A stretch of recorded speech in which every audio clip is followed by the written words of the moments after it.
सितंबर को पैगंबर की मोहब्बत को लेकर चिंगारी उठी थी। उसकी लौ तेज होकर कानपुर की सरहदें पार कर अब अलग अलग जगहों पर धधक रही है। पैगंबर नाम प्यार पोस्टर इस बवाल के सेंटर में आया। आई लव मोहम्मद लिखे पोस्टर को लेकर सोमवार को कानपुर के बाद उन्नाव में प्रदर्शनकारी सड़कों पर उतर आए।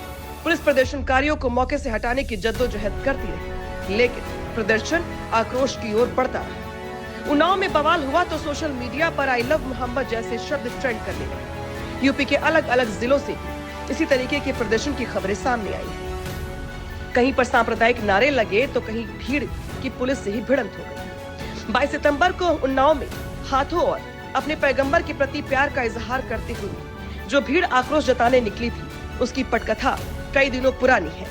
दरअसल इस बवाल के पीछे वो तारीख छिपी हुई है जब 5 सितंबर को कानपुर में एक बारावफात के जुलूस के दौरान आई लव मोहम्मद के साइन बोर्ड को लेकर बवाल हुआ था। कानपुर के रावतपुर में जिस रास्ते पर जुलूस निकाला जा रहा था, उसी रास्ते पर एक साइन बोर्ड लगाया गया था जिस पर लिखा था आई लव मोहम्मद।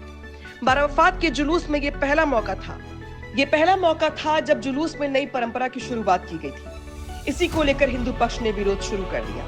मामले की संवेदनशीलता को देखते हुए शहर की पुलिस एक्टिव हुई तो दोनों पक्षों को समझाकर मामले को रफा दफा कर दिया गया। मुस्लिम पक्ष का आरोप था कि हिंदू पक्ष की तरफ से उनके साइन बोर्ड को फाड़ा गया, जबकि हिंदू पक्ष का आरोप था कि उनके धार्मिक पोस्टर फाड़े गए। ये बवाल यहीं पर थम गया होता अगर दोनों तरफ से मामला शांत करवाने के बाद FIR दर्ज न किए जाते। दरअसल कानपुर पुलिस ने 5 सितंबर को जुलूस के दौरान जो कुछ हुआ उसको लेकर 2 दर्जन से ज्यादा मामले दर्ज कर। ये मामले बारावफात जुलूस के दौरान आई लव मोहम्मद की नई परंपरा शुरू करने और सौहार्द बिगाड़ने को लेकर दर्ज किए गए। बस फिर क्या था, 9 लोगों के खिलाफ नामजद और 15 अज्ञात के खिलाफ केस दर्ज करके मामले में आक्रोश बढ़ने लगा। हालांकि कानपुर पुलिस की ओर से ये बात कही जाती रही कि कोई भी FIR पोस्टर लगाने या फिर आई लव मोहम्मद लिखने को लेकर दर्ज नहीं की गई है। पुलिस की तरफ से अफवाह न फैलाने और शांति बनाए रखने की अपील भी की जाती रही, लेकिन अब पूरे देश भर में इसे लेकर आई लव मोहम्मद का हैशटैग ट्रेंड करने लगा।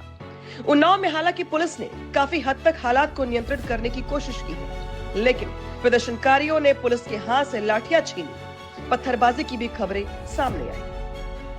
देखिए, शहर में धारा 144 लगी हुई है और जिसके संबंध में आज सूचना मिली कि गंगा घाट थाना पे जो है कुछ लोग जो है इकट्ठा हुए हैं और इसका उल्लंघन करने की सूचना मिली थी।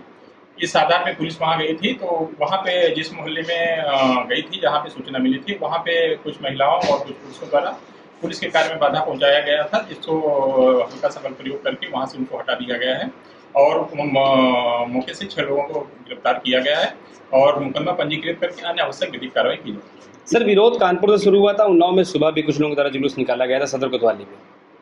वो जुलूस उसमें कार्रवाई की जा रही है। उसमें कुछ लोग जो है अपनी फोटो खिंचवाए थे, उसके संबंध में थाना कोतवाली में मुकदमा पंजीकृत किया। सर, मौके पे क्या पता चला कोई घायल है विभाग का? नहीं, अभी कोई मौके पे जो थोड़ा बहुत इन लोगों ने सरकारी कार्य में जो बाधा डालने का प्रयास किया था, उसके संबंध में मुकदमा पंजीकृत किया। सर, किसी गिरफ्तारी हुई है क्या मौके से?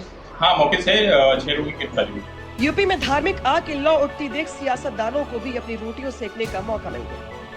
देश में सोशल मीडिया को लेकर शहर शहर की नया बवाल शुरू हो गया है, जिसे लेकर राजनीति भी तेज हो रही है। हालांकि इस भीड़ को लेकर प्रशासन हर तरह से मुस्तैद है और जगह जगह पर लोगों को अफवाहों से दूर रहने और किसी तरीके के हिंसक प्रदर्शन न करने की अपील की जा रही है।